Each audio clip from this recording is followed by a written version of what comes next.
Welcome back to U.S. Farm Report. Trusted, timely, tradition. The 2022 U.S. Farm Report College Roadshow from Iowa State University is brought to you exclusively by Beck's. From farmers' first pass in the field to the final one at harvest, it's a game plan rooted in faith and belief. Beck's Hybrids is with you every turn because both on and off the field, we're all farmers at heart. See why at beckshybrids.com. Welcome back. Well, the main argument of Pro Farmer Crop Tour in August seemed to be if it was the heat or the drought that caused more damage to yields in some areas of the Midwest. But researchers here are teaming up with students to create a unique environment. And the end game is to ultimately breed soybeans that are more tolerant to heat.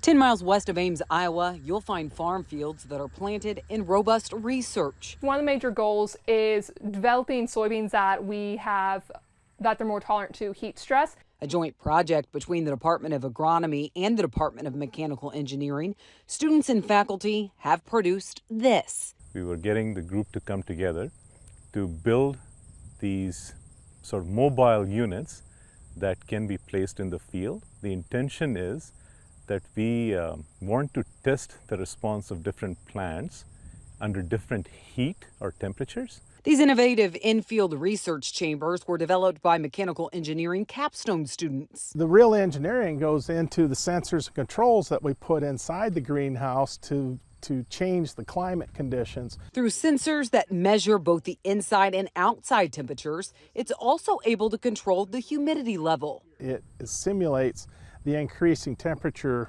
gradients we expect with climate change, so they can set various different conditions. Then the control system will monitor the humidity level and the temperature and exchange outside air in place of the inside air, and if necessary, add heat to dry the air out. And what makes this system even more unique is how those weather challenges are simulated. Those mobile units, they are semi-autonomous. We're controlling temperature, humidity, air movement, and essentially they are phenotyping units. Crops like corn are already heavily studied to determine how the plants respond to heat stress, but soybeans are still a bit of a mystery. One of our biggest things is we want to understand how soybeans are actually reacting to those higher than optimal temperatures. What is going on with them? What can we visibly notice? And then developing tools so we can more easily identify the plants that are more susceptible versus tolerant to those heat stresses. 2022 did bring some high heat in Iowa, but that's not the case every year. So this research chamber will allow researchers to test soybean plants' response to heat in an actual field year after year. The problem is it's not easy for us to simulate heat stress in a field in the Midwest, especially in like Iowa or the more northern Midwestern states. So we can work in growth chambers and greenhouses, but that doesn't always translate to how the plants actually perform in the field and having actual living soil. From there, they can then uncover the genetics behind how and why the plants respond to heat stress. Ideally, we want it to be 4 degrees Celsius warmer inside than it is outside. So it's sensing the outside temperature and then it senses the inside temperature and knows I need to kick on the fan. It's way too hot in here. Or I need to turn on heaters because it is too cool in here. With a living experiment rooted in these fields, the end game could breed soybean varieties that are heat tolerant. We can't do it in 1 year, but hopefully in the next 5 to 10 years that there would start being benefits for farmers. With funding from USDA, the Iowa Soybean Association, and others, the work is searching for solutions. We work on plant-based protein crops, we work on millets, we work on a lot of different crops. We are interested to see how this type of solution can help other folks working in different crops. Farming for the future by harvesting answers today.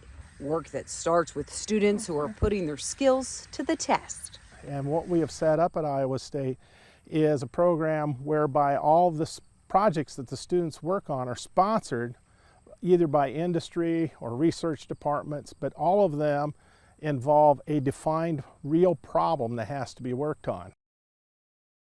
Now, they say there are still a few kinks in the system that need to be worked out. The capstone students this semester are already making headway working on that. Well, we need to take a quick break, and then we'll have more from our ag economists here at Iowa State University as our College Roadshow continues next.